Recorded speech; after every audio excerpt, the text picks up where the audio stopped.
Good evening. Sunday Live Sports begins right now. I'm Bernard Ndong.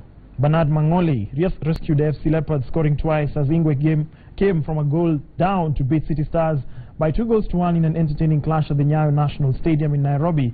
The win propelled the Leopards to third on the log. In another match, Mathare United fired 2 goals past Thika United to move 1 place to 9th. Western Stima and Nakuru All-Stars ended in a barren draw in Kisumu. Coach and team manager never put over. It's an opportunity now. Dungu looking to shoot. Oh, what a goal! Moment. Fijiwa and Amati, definite contact. Decides on a run. Mangoli with a penalty inside. It's Leopards back in the game. It's 1-1 in the 64th minute. Shot of goal. Oh, what a goal! Second goal of the afternoon. As well, nice pass, Kamura, no flag, goalkeeper off his line, they shot a goal, and it's the first goal for Mathare United in the 21st minute. But on the run, managed to get to the ball. A beach versus Opio. It's not a beach, strike inside, clinical for a beach. It's Mathare's second goal of the game, and a beach knows it, and he says yes. Of course, there's a very big discussion right now behind the scenes. They're asking whether or not that was a penalty or not. Of course, we'll delve more into that tomorrow on Monday Football. But for now, let's take a look at athletics. And Team Kenya added 3 more medals to its stash of 6 after Willie Tadbei, Kipyegon Bet, and Joylin Cherotich won gold, silver, and bronze respectively in their races at the World Youth Athletics Championships in Cali, Colombia. Willie Tadbei topped the 800 meters boys race, crossing the line after 1 minute and 45.58 seconds, while Kipyegon Bet came in a split second later, clocking in 1 minute 45.86 seconds. Meanwhile, in the girls' 1500 meters race, Joylin Cherotich came third after finishing the race in a personal best time of 4 minutes and 15.20 seconds. Kenya stands the chance of bagging more medals later tonight in the men's 3000 meters and 2000 meters steeplechase. The next edition of the Games will be held in Kenya in 2017. Just starting to make their way round her. Cherotich, what a race she's run here! And she's the world champion! Goes her in second! 4:12. The Sekafa Kagame Cup Championship ended day 2 today as Tanzania's Azam edged Uganda's KCC by a solitary goal earlier today at the National Stadium in Dar es Salaam.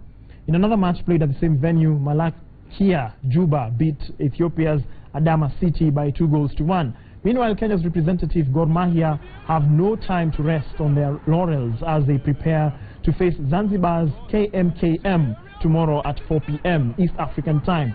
Now, KMKM stands for Kikosi Maalum cha Kuzuia Magendo Football Club. Gor felled Tanzania Giants Yanga 2-1 in their first match played yesterday. Olunga puts it in the net in the 46th minute of the game. On changing the scoreline here. The Harambee Starlets jet back into the country tomorrow after 1-0 loss to Banyana in a 2016 Olympic qualifier.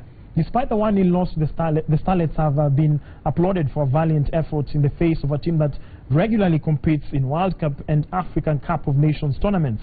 The team also paid a courtesy call on the former First Lady of South Africa, Mama Winnie Madikizela Mandela, in her Soweto home.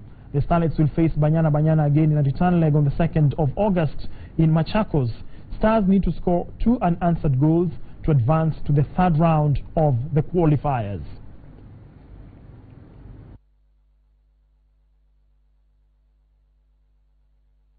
Playing a chess game against one person is difficult enough, but imagine playing 30 players at the same time. Well, that was the case today afternoon as chess grandmaster Nigel Short played 30 players at a simultaneous chess exhibition match played at the Nairobi Gymkhana.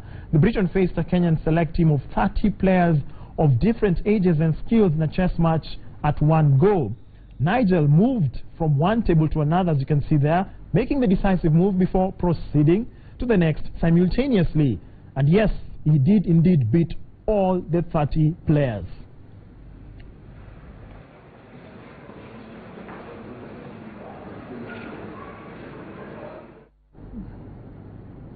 There's a reason why he has that title, Grand Master. Playing 30 players and beating them all at one go, well, that's an amazing feat.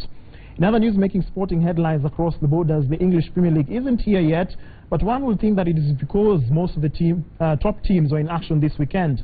We start in Asia, where Arsenal recorded an impressive 3-1 win over Everton in the Asia Trophy final in Singapore.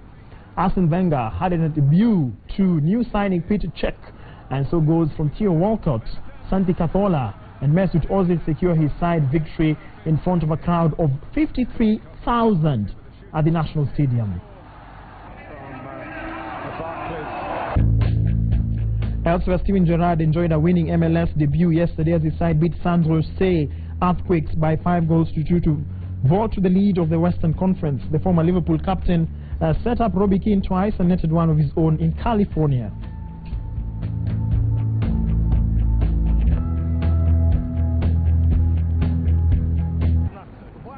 Meanwhile, Morgan Schneiderlin scored 5 minutes into his debut as Manchester United beat Club America by a goal in the International Champions Cup. Memphis Depay, Matteo Darmian and Schneiderlin all played in the first 45 minutes, and the latter headed home a one-Mata cross to score the only goal of the game in Seattle. Now, as you can see there, this was a miraculous event. This surfer survived a shark attack which was broadcast on live television during a surfing competition in South Africa. Fanning felt something swimming around him and he jumped and made a noise in surprise.